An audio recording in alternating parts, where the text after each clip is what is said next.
Okay, hi, I'm Carol Limer. I was Carol Limer. That's good.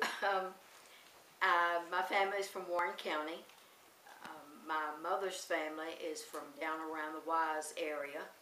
My father's family is not from the county, but we have long history. Lived at Afton at the time and was married to Larry Limer, and we had 3 sons. Just had a new baby who was just born in August, and we started getting involved in this in December. We had an interesting Christmas.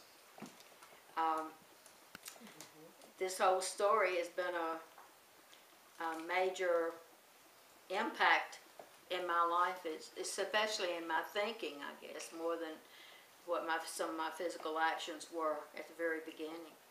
That was the part. It was a real learning experience, and still is. So, how did you learn, Carol, about the fact that Afton was targeted for a PCB landfill?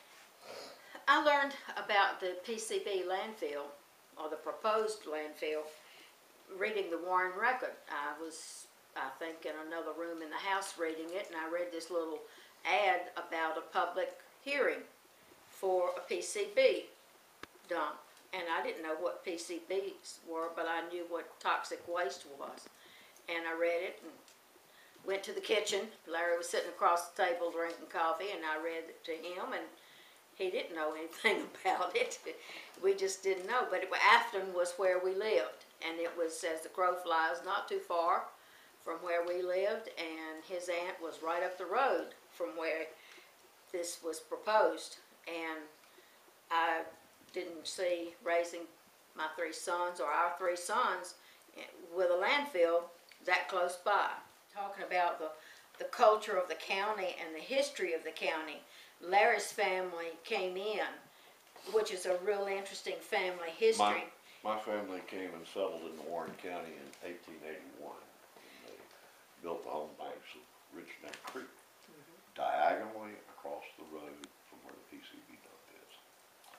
And my Aunt Ethel lived in the home place at that time, and she was my closest living relative. And that was my home. Reason why we had to have a place to meet and know that there was a meeting, and to try to get people to it. And we'd figure out how to get people to it after we had the meeting. Yeah, do you remember Do you remember tearing up the telephone book? I do, when we had the meeting. That's right. What happened was when you called Ken, and Ken and I came over and met with you two, and Sylvia and Francis came, we said, how can we reach this community in 10 days or less? And you lifted up the little teeny, skinny little Warrenton phone book, and said, well, we're going to do it the old-fashioned way. And you started ripping out the pages, and Francis said, I'll take, A through so-and-so, and I'll find somebody to do this. You called it a phone tree. Oh, yes. And then you took pages, and I took pages, and then in the meantime, we got together fact sheets so that we could get information about really what PCBs were and all that kind of stuff, so that when we contacted people, we had something to say to them about. I remember that we talked about PCBs, and we talked about, as we made phone calls, we did some talking about what PCBs were, what we, the whole thing. Polycarbonated biphenyls, and I have no clue what the chemical formula is. We taught ourselves as we went. We did. But we taught that as we made those phone calls, we tried to educate, or at least to present information, not educate, but present information to know what the meeting was about. And I remember that we also agreed, if we didn't get somebody on the first initial phone call, we would mark that, and we would go back to that person, and we would keep calling until we made some kind of contact with somebody at that telephone number. Exactly. To make sure we made to let the county know, because the county didn't know. Even if they got the Warren Record and they read the ad, didn't necessarily mean that we would respond to that. They might wonder what it is, but we might not respond. Particularly over Christmas. Yeah. It's Christmas. It was Christmas. The Warrington Armory was standing room only, and there has never been a crowd that big in that building before or since. There were 700 seats, because Jim Lee, the radio guy, said, as he described it, because I have it all transcribed, he said, the state has been here, make no mistake, they've been here all afternoon, they've set up 700 chairs,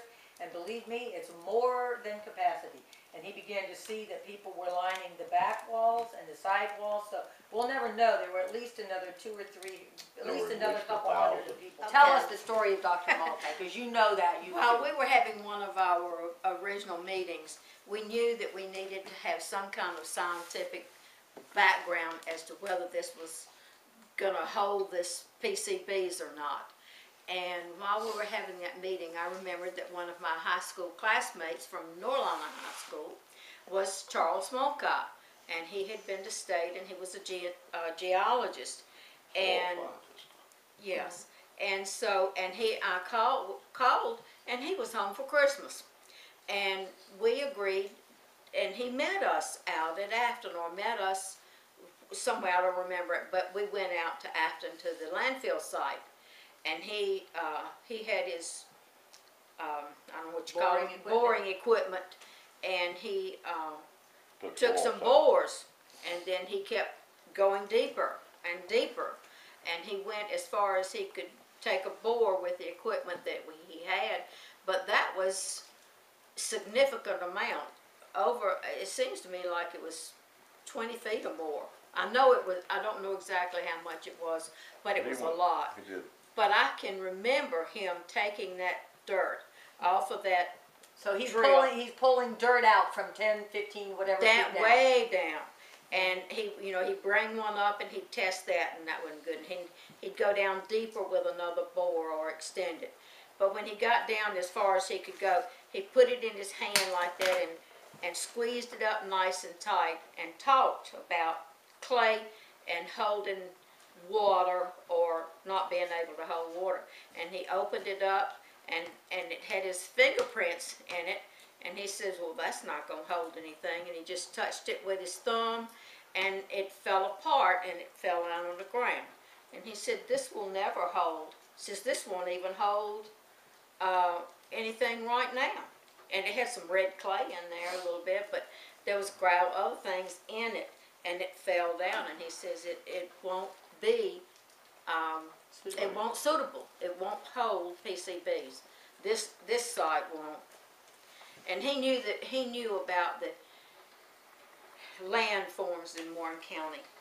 So Right. it wasn't like he didn't, he hadn't studied And all that and knew it. And it was years later when I did some research, I was like, well, why could they pick a site that had such bad soils? How could they, because he said the kaolinite clay was the kind of clay that we had, was not suitable and it wouldn't work, exactly as he showed you literally. And you know how I found out? EPA regulations don't even address the kind of soil you put it in.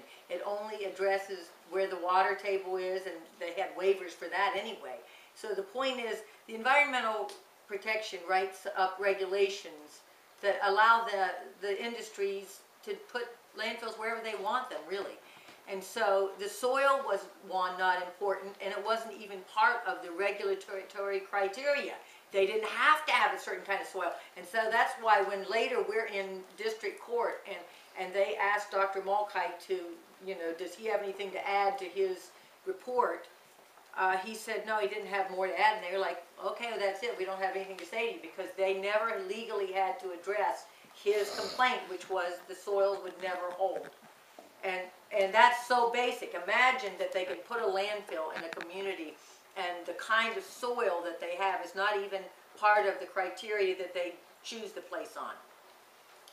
There was one other knowledgeable person who is no longer living, and that was a well digger